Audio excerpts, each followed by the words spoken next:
প্রিয় বন্ধুরা, আসসালামু আলাইকুম। আশা করি আপনারা সকলেই ভালো আছেন। আল্লাহর রহমতে আপনাদের দোয়া আলহামদুলিল্লাহ আমিও ভালো আছি। আমি ইতিমধ্যে পোস্ট দিয়েছি যে আমি শারীরিকভাবে খুবই অসুস্থ। অল্পের জন্য আমি স্টক করি নাই, তো আমার জন্য সকলেই দোয়া করবেন। আর আমি যেগুলি লেখা পোস্ট করি এগুলি আমার কাঙ্ক্ষিত ঘটনাগুলি, আমার ঘটে যাওয়া ঘটনাগুলির থেকে আমি বাস্তবতা স্বীকার যেখানে হয়েছে ওইখান থেকে আমি এগুলি পোস্ট করি। আমি কাউকে মানে টার্গেট করে কাউকে ইঙ্গিত দিয়ে আমি এগুলি পোস্ট করি না। যদি আমার লেখা আমার পোস্টে যদি কেউ কোনো আঘাত কষ্ট পেয়ে থাকে, মন ক্ষুণ্ণ হয়ে থাকে, তাহলে আমাকে নিজ গুণে আপন মনে করে ক্ষমা করে দেন। আর আমি খুবই অসুস্থ, আপনারা জানেন। ডাক্তার অনেক নিয়ম দিয়েছে, নিয়ম মেনে চলতে হবে। আবার 1 মাস পরে চেক আপ আছে, মেডিকেল টেস্ট আছে, টেস্ট দিতে হবে। তো আমি যদি আপনাদের কাছে কোনো ভুল করে থাকি বাস্তবে চলা অবস্থায় অথবা কোনো স্ট্যাটাসে কোনো কমন লাইফে যদি কারো কোনো আঘাত দিয়ে থাকি, কষ্ট দিয়ে থাকি, তাহলে আমাকে ক্ষমা করে দেবেন। আর আমি মামুন কাজল, আমার জেলা কিশোরগঞ্জ, থানা হোসেনপুর, গ্রাম বাসুরচর। ডাক্তার বলছেন যে আমার যে অসুস্থতা যে আমার রোগগুলি টেস্টে ধরা পড়ছে, এগুলি একমাত্র হয়েছে দুশ্চিন্তার টেনশনের থেকে। ডাক্তার নিয়ম করে দিয়েছে যাতে কোনো টেনশন না করি। খাবারে অনেক নিয়ম করে দিয়েছে, খাবার মেনে খাওয়ার জন্য। তারপর একা যেন না থাকি। আমার জন্য সকলে দোয়া করবেন। যদি হায়াতে থাকি আবার দেখা হবে, কথা হবে। আর যদি ওপরে চলে যাই অথবা দেখা হতে পারে।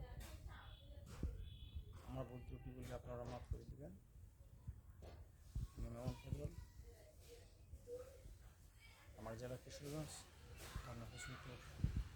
আর আমার যে পরিস্থিতি, শারীরিকভাবে যে পরিস্থিতিগুলি হয়েছে, এগুলির জন্য কিছু আপন মানুষ, বিশ্বাসী মানুষই দেয়।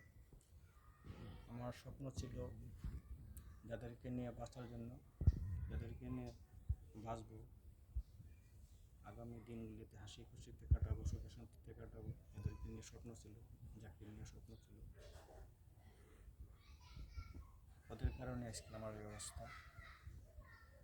যাক, মহান আল্লাহ তাআলা যা করেন ভালোর জন্যই করেন। যা চলে গেছে, যে চলে যাবে, যেটা আমার নসিবে নাই, এটা আমার জন্য অমঙ্গল। তো আমি যেন দোয়া করবেন সকলে, আমি যেন খোদার সন্তুষ্টির জন্য, রাসূলের সন্তুষ্টির জন্য, আমার দয়াল মুর্শিদের সন্তুষ্টির জন্য সঠিক পথে থাকতে পারি, চলতে পারি। সঠিক পথে চলতে পারলে আমার কোনো আর সমস্যা হবে না, অভাব হবে না, কোনো কিছুই হবে না। এরপরে সুখী হবো, ওপরে সুখী হবো। মামুন কাজল, আমার জেলা কিশোরগঞ্জ, থানা হোসেনপুর, গ্রাম বাসুরচর। হায়াত থাকলে আবার দেখা হবে। সকলে আমার জন্য দোয়া করবেন, বিরক্ত হবেন না। আর আমার পোস্টগুলি, আমার লেখাগুলি যাদের ভালো না লাগে, যারা অহংকারী, হিংসুটে অহংকারী, তারা কিন্তু পরের ভালো দেখতে পারে না, ভালোকে তারা পছন্দ করে না। অহংকারী হইলে শয়তান। এই ধরনের যারা আছেন অতি তাড়াতাড়ি ব্লগ দিয়া অথবা আনফ্রেন্ড করে বিদায় হন। তা না হলে আমি শীঘ্রই, আমি তো বুঝি যে আমার ফ্রেন্ড লিস্টে কে কোন ধরনের, কোন রকমের, আমি বুঝি এগুলি। অতি তাড়াতাড়ি আপনারা নিজের ইচ্ছায় আমার ফ্রেন্ড লিস্ট থেকে সরে যান, আর না হলে আপনাদেরকে আমি ব্লগ দেব। সব কিছু বিচারের মালিক একজন। যে যেরকম কর্ম করবেন, আমি যেরকম কর্ম করবো, এপারও ভোগ করবো, ওপারও ভোগ করবো। পরিশেষে সবার প্রতি প্রীতি ও শুভেচ্ছা রইল। আমি মামুন কাজল, আমার জেলা কিশোরগঞ্জ, থানা হোসেনপুর, গ্রাম বাসুরচর। এটাই আমার হজ, এটাই আমার অস্থায়ী ঠিকানা। সকলে আমার জন্য দোয়া করবেন। আর আমার ভুল ত্রুটিগুলি সকলেই ক্ষমা দৃষ্টিতে দেবেন। নেবেন। সবার প্রতি আমার প্রেমভক্তি সালাম রইল। খুদা হাফেজ। আসসালামু আলাইকুম।